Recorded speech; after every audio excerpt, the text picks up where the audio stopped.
Скршена нога го одложи уште не почнат судскиот процес за злоупотреби со јавните набавки во РЕК Битола. Причината – повреда на бранител на еден од обвинетите, но и ангажирање нов адвокат кој побарал време да се запознае со предметот. Битолското обвинителство пред 6 месеци поднесе обвинение против 8 физички и едно правно лице за тендер во РЕК Битола вреден околу 1,7 милиони евра од 2023 година. Предметот наместо во Битола се најде пред Основниот суд во Струга. Предметот се префрли во Струга затоа што, според моите сознанија, сите суди во Битола се изземале од постапување по предметот. Требаше денес да почне судскиот процес, зошто се одложи? Причината беше затоа што еден од обвинетите има ангажирано нов бранител. Во меѓувреме неговиот претходен бранител го извести судот дека како последица несреќен случај се здобил со повреда поради кој има потешкоти во движење.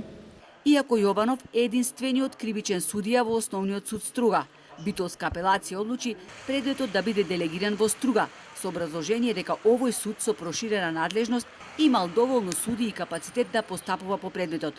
Јованов најави дека понатаму нема да дозволува непотребни одложувања.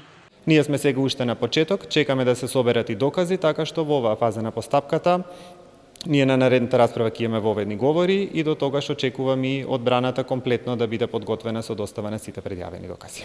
Дали за овие кривични дела злоупотреба за кој што се терета има основа за затворска казна? Да, за сите дела за кои што се теретат има основа за затворска казна. А дали тоа ќе се докаже, се разбира во текот на постапката.